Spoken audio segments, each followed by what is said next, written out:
আসসালামু আলাইকুম। কাউসার একাডেমিতে আপনাকে স্বাগতম। মাইক্রোসফট ওয়ার্ড বাংলা টিউটোরিয়ালের আজকে পঞ্চম পাঠ। এই পাঠে আমি হোম ট্যাব থেকে প্যারাগ্রাফ গ্রুপ সম্পর্কে আলোচনা করব। চলুন ক্লাসটি শুরু করা যাক। প্যারাগ্রাফ গ্রুপের মধ্যে সবার উপরে যেটি রয়েছে প্রথমে, এটিকে বলা হয় বুলেটস। আপনি যে কোনো লেখার আগে বুলেট ব্যবহার করতে পারেন। তার জন্য আপনি আগে লেখাটি কীভাবে সিলেক্ট করে নিতে হবে। লেখাটি সিলেক্ট করে নেওয়ার পরে আপনি এখানে বুলেট টুলসের মধ্যে ক্লিক করে দিলে আপনার লেখার আগে বুলেট চলে আসবে। এখানে আমি রিসেন্টলি যে বুলেটটি ব্যবহার করেছি সেটি এখানে আসছে। যদি আপনার এই বুলেটসটি পছন্দ না হয় তাহলে আপনি এখানে বুলেট টুলসের ড্রপ ডাউন বক্সের মধ্যে ক্লিক করে দিলে এখানে অনেকগুলো বুলেটস অপশন চলে আসবে। এখান থেকে আপনি আপনার পছন্দ মতো যে কোনো বুলেট আপনি ব্যবহার করতে পারেন। দেখুন, আপনি এখান থেকে যে কোনো বুলেট ইউজ করতে পারেন। আমার এখানে ফন্টের কালার ব্লু কালার ছিল, তাই আমার বুলেটের কালার ব্লু কালার আসছে। নিচেরটা ফন্টের কালার ছিল রেড কালার, তাই এখানে বুলেটের কালারটাও রেড কালার আসছে। এখন এই বুলেট অপশনে আবার ড্রপ ডাউন বক্সের মধ্যে ক্লিক করে দিলে নিচে রয়েছে চেঞ্জ লিস্ট লেবেল। আপনি এখান থেকে লেবেল লিস্ট চেঞ্জ করতে পারেন। এরপর রয়েছে ডিফাইন নিউ বুলেট। আপনি ডিফাইন নিউ বুলেটের মধ্যে ক্লিক করে দিলে এখান থেকে আপনি নিউ বুলেট আপনার এই বুলেট টুলসের মধ্যে অ্যাড করতে পারবেন। এখানে আপনি স্যাম্বলের মধ্যে ক্লিক করে দিলে আপনি এখান থেকে স্যাম্বলগুলো আপনার বুলেট টুলসের মধ্যে অ্যাড করতে পারবেন। এরপরে আবার এখানে রয়েছে পিকচার রয়েছে। আপনি এখানে বুলেটের ভিতরে আপনি পিকচারও অ্যাড করতে পারেন। তার জন্য পিকচারের মধ্যে ক্লিক করে দিলে এখানে যে ফ্রম এ ফাইল রয়েছে, আপনি এখানে ফ্রম এ ফাইলের মধ্যে ক্লিক করে দিলে আপনার কম্পিউটারের ভিতরে যে পিকচারগুলো সেভ করা রয়েছে সেখান থেকে যে কোনো পিকচার আপনি এখানে বুলেটের মধ্যে অ্যাড করতে পারেন। যে কোনো একটি পিকচার আমি এখান থেকে অ্যাড করে নেব। তার জন্য আমি এখানে যে পিকচারের মধ্যে ক্লিক করে ইনসার্টে ক্লিক করে দেব। তাহলে আমার এখানে দেখুন এই পিকচারটি এখানে ডেমো হিসেবে দেখাচ্ছে। এখান থেকে আপনি প্রিভিউ দেখতে পারেন, এখান থেকে দেখা যাবে। এখানে ওকে দিয়ে দিলে দেখুন আমার এখানে যে আগে বুলেটটি ছিল সেটি চলে গেছে এবং নতুন করে আমি যে পিকচারটি অ্যাড করেছিলাম সেটি এখানে চলে আসছে এবং কি এই পিকচারটি আমার এখন এই বুলেট অপশনের মধ্যেও সেভ হয়ে গিয়েছে। এরপর রয়েছে নাম্বারিং। আপনি যদি বুলেটের পরিবর্তে নাম্বারিং ইউজ করতে হয় তাহলে আপনি লেখাটিকে আগেভাবে সিলেক্ট করে নেবেন। সিলেক্ট করে নিয়ে আপনি এখানে নাম্বারিংয়ের মধ্যে ক্লিক করে দিলে আপনার এখানে নাম্বারিং হয়ে যাবে। দেখুন আমি এখানে নাম্বারিংয়ের মধ্যে ক্লিক করে দিলাম, আমার এখানে নাম্বার চলে আসছে বুলেটের পরিবর্তে। এখন যদি আপনার এই নাম্বারটি পছন্দ না হয়, আপনি অন্য নাম্বার ব্যবহার করতে হয়, তাহলে আপনি এখানে নাম্বারিংয়ে যে ড্রপডাউন বক্স রয়েছে এখানে ক্লিক করে দিলে অনেকগুলো নাম্বারিংয়ের অপশন রয়েছে। আপনি এখান থেকে যে কোনো নাম্বার আপনি এখান থেকে ব্যবহার করতে পারেন। যেমন এখানে রয়েছে 1 2 3, তারপরে 1-এর পরে ফার্স্ট ব্র্যাকেট রয়েছে, এখানে রোমান সংখ্যা রয়েছে, এখানে অ্যালফাবেট রয়েছে। আপনি যেটি ইচ্ছে সেটি আপনি এখানে ইউজ করতে পারেন। এরপরে রয়েছে 3 নম্বরে রয়েছে মাল্টি লেভেল লিস্ট। আপনি মাল্টি লেভেল লিস্ট আকারেও বুলেট ইউজ করতে পারেন। যেমন ধরুন আমি এখানে একটি লিখলাম ঢাকা, ঢাকা বিভাগের আন্ডার আমি লিখলাম গাজীপুর ডিস্ট্রিক্ট এবং কি ঢাকা ডিস্ট্রিক্ট। এই গাজীপুর ডিস্ট্রিক্টের আন্ডারে আমি দুটি উপজেলার নাম লিখলাম, গাজীপুর সদর, কাপাসিয়া, এবং ঢাকা ডিস্ট্রিক্টের আন্ডারে লিখলাম মিরপুর উপজেলা, রমনা উপজেলা। আমি এখন এই লেখাগুলোর ভিতরে যদি বুলেট ইউজ করতে হয় তাহলে আমি লেখাগুলোকে এভাবে সিলেক্ট করে নিব। সিলেক্ট করে যদি আমি এখানে মাল্টি লেভেল লিস্টের মধ্যে ক্লিক করে দিই তাহলে দেখুন অনেকগুলো অপশন রয়েছে। আপনি এখান থেকে যে কোনো একটি আপনি ইউজ করতে পারেন। ধরুন আমি এটি ইউজ করলাম, তো আমি এখানে ক্লিক করে দিলাম। দেখুন আমার এগুলো কিভাবে আসছে। তো এভাবে আপনি এখানে ইউজ করতে পারেন।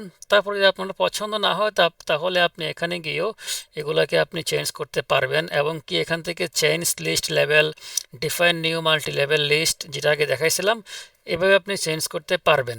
এরপর রয়েছে ডিক্রিজ ইনডেন্ট এবং কি ইনক্রিজ ইনডেন্ট। কোনো লেখাকে যদি আপনি মার্জিন থেকে একটু সরাতে চান, দূরে নিতে চান বা সামনে আগায় নিয়ে আসতে চান তাহলে আপনি সেই লেখাটিকে আগে এভাবে সিলেক্ট করে নেবেন। সিলেক্ট করার পরে যদি আপনি এখানে ইনক্রিজ ইনডেন্টের মধ্যে ক্লিক করে দেন তাহলে লেখাটি আপনার একটু সামনে চলে যাবে। এটি আপনি কিবোর্ড থেকে ট্যাব বাটন প্রেস করে এই কাজটি করতে পারেন। যতবার আপনি ক্লিক করবেন ততবার লেখাটি আপনার সামনের দিকে চলে যাবে।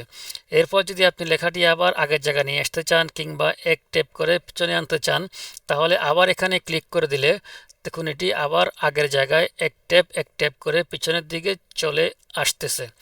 তো এটি হচ্ছে ইনক্রিজ ইনডেন্ট এবং ডিক্রিজ ইনডেন্টের কাজ। এরপরে দেখতে পাচ্ছেন এটি হচ্ছে শর্ট। এই শর্টের মাধ্যমে আপনি যে কোনো লেখাকে অ্যাসেন্ডিং কিংবা ডিসেন্ডিং করতে পারেন। আমি এখানে কিছু নাম্বার লিখে রাখলাম 6971। এই লেখাগুলো সাজানো নাই। আপনি এই লেখাগুলোকে যদি এভাবে সিলেক্ট করে নেন, সিলেক্ট করার পরে আপনি শর্টের মধ্যে ক্লিক করে দিলে এখানে প্রথমে রয়েছে অ্যাসেন্ডিং, তারপর রয়েছে ডিসেন্ডিং। অ্যাসেন্ডিং মানে আপনার ছোট সংখ্যা থাকবে উপরে, বড় সংখ্যা থাকবে নিচে। এভাবে ছোট সংখ্যা থেকে বড় সংখ্যার দিকে আস্তে আস্তে নিচের দিকে যাবে। এটি হচ্ছে অ্যাসেন্ডিংয়ের কাজ। আর এখানে রয়েছে নাম্বার। যেহেতু আমি নাম্বার নিয়েছি তাই এখানে নাম্বার লেখা আসছে। এখন যদি আমি অ্যাসেন্ডিং রেখে এখানে ওকের মধ্যে ক্লিক করে দিই, তাহলে দেখুন এগুলো সাজানো হয়ে যাবে। একটা চলে আসবে উপরে, দেখুন 1679 সিরিয়াল বাই এটা হয়ে গিয়েছে। এখন যদি আপনি ডিসেন্ডিং করতে চান, তার মানে আপনি 9টা উপরে আসবে, বড় সংখ্যা উপরে আসবে, ছোট সংখ্যা নিচে যাবে। বড় সংখ্যা থেকে সিরিয়ালে নিচের দিকে নামতে থাকবে। ডিসেন্ডিং ক্লিক করে দিলে দেখুন এখানে ওকে দিলে এই দেখুন আপনার বড় সংখ্যা 9761 এভাবে সিরিয়াল বাই সিরিয়াল নিচের দিকে নামতে থাকবে। এরপরে আমি দেখাচ্ছি, এখন এটা দেখালাম নাম্বারের উপরে, এবার দেখাচ্ছি টেক্সটের উপরে। তো যে টেক্সটের উপরে আপনি অ্যাসেন্ডিং বা ডিসেন্ডিং এটি অ্যাপ্লাই করবেন, সেটিকে এভাবে সিলেক্ট করে নিয়ে আবার আপনি এখানে যাওয়ার পরে দেখবেন, এখানে এই শর্টের মধ্যে যাওয়ার পরে দেখবেন এখানে লেখা আসছে এখন টেক্সট। আগে ছিল নাম্বার, এখন আসছে টেক্সট।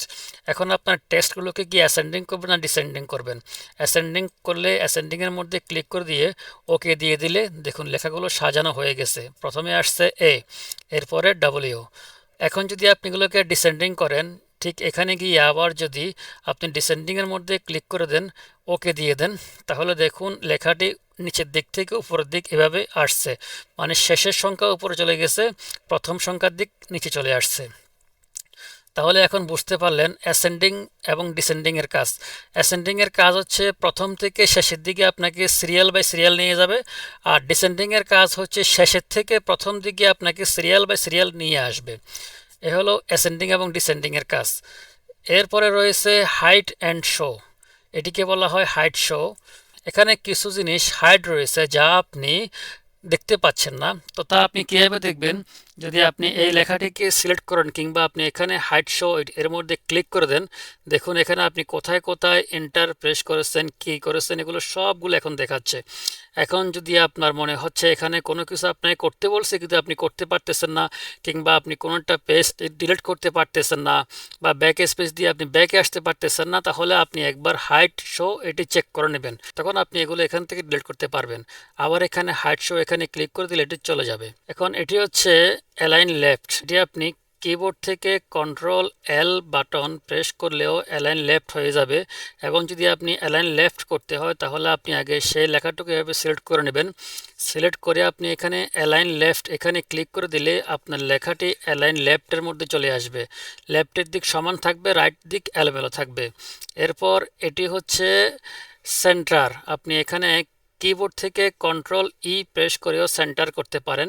তো সিলেক্ট করা লেখাটা যদি আপনি সেন্টার করতে চান তাহলে এখানে সেন্টারের মধ্যে ক্লিক করে দিলে লেখাটি আপনার সেন্টারে চলে আসবে কবিতার মতো।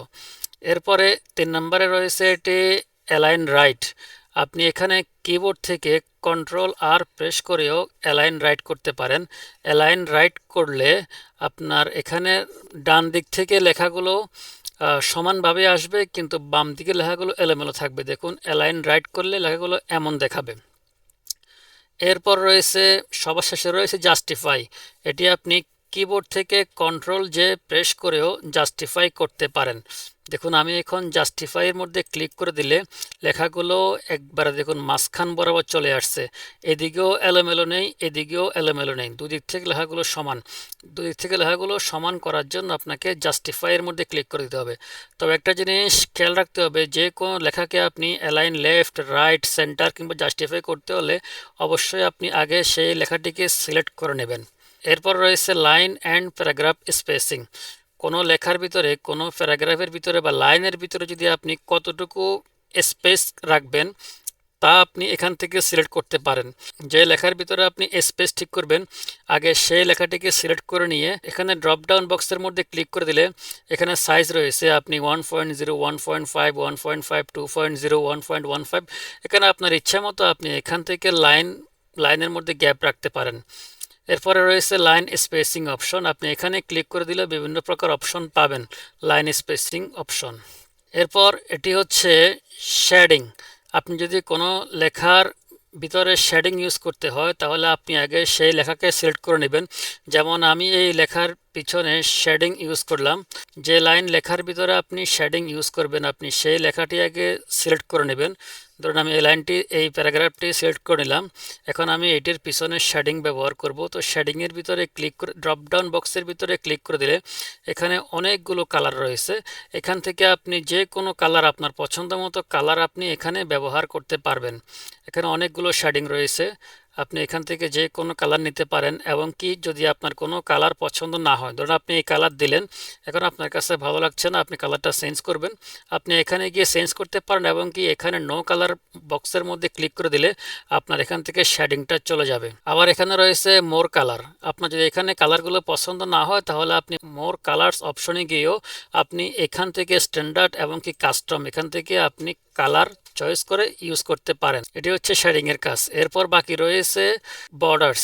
আপনি যদি কোনো লেখার ভিতরে বর্ডার ইউজ করতে হয়, যেমন আমি এই লেখার ভিতরে বর্ডার ব্যবহার করব, তো আগে সেই লেখাটিকে সিলেক্ট করে নেব। সিলেক্ট করে নেওয়ার পরে এখানে বর্ডারের মধ্যে ক্লিক করে দিলে এখানে বটম বটম বর্ডার রয়েছে, top border, left border, right border, no border, all border, অনেকগুলো বর্ডার রয়েছে, আউটসাইড বর্ডার, ইনসাইড বর্ডার। আপনি এখান থেকে আপনার পছন্দ মতো বর্ডার ইউজ করতে পারেন। দেখুন এখানে মাউসের কার্সর রাখার সাথে সাথে আপনার বর্ডার দেখাচ্ছে। যদি আপনি নো বর্ডার দেন কোনো বর্ডার থাকবে না, অল বর্ডার দিলে চারপাশে বর্ডার থাকবে। আর যদি আউটসাইড বর্ডার দেন শুধু বাইরের সাইড বর্ডার থাকবে। এরপর যদি আপনি রাইট বর্ডার দেন রাইটে থাকবে, লেফট বর্ডার দেন লেফটে বর্ডার থাকবে। ঠিক আছে, আপনি এখান থেকে আপনার পছন্দ মতো বর্ডার আপনি ইউজ করতে পারেন। তা আমি এখানে অল বর্ডার দিয়ে দিলাম। দেখুন আমার লেখার চারপাশে বর্ডার রয়েছে।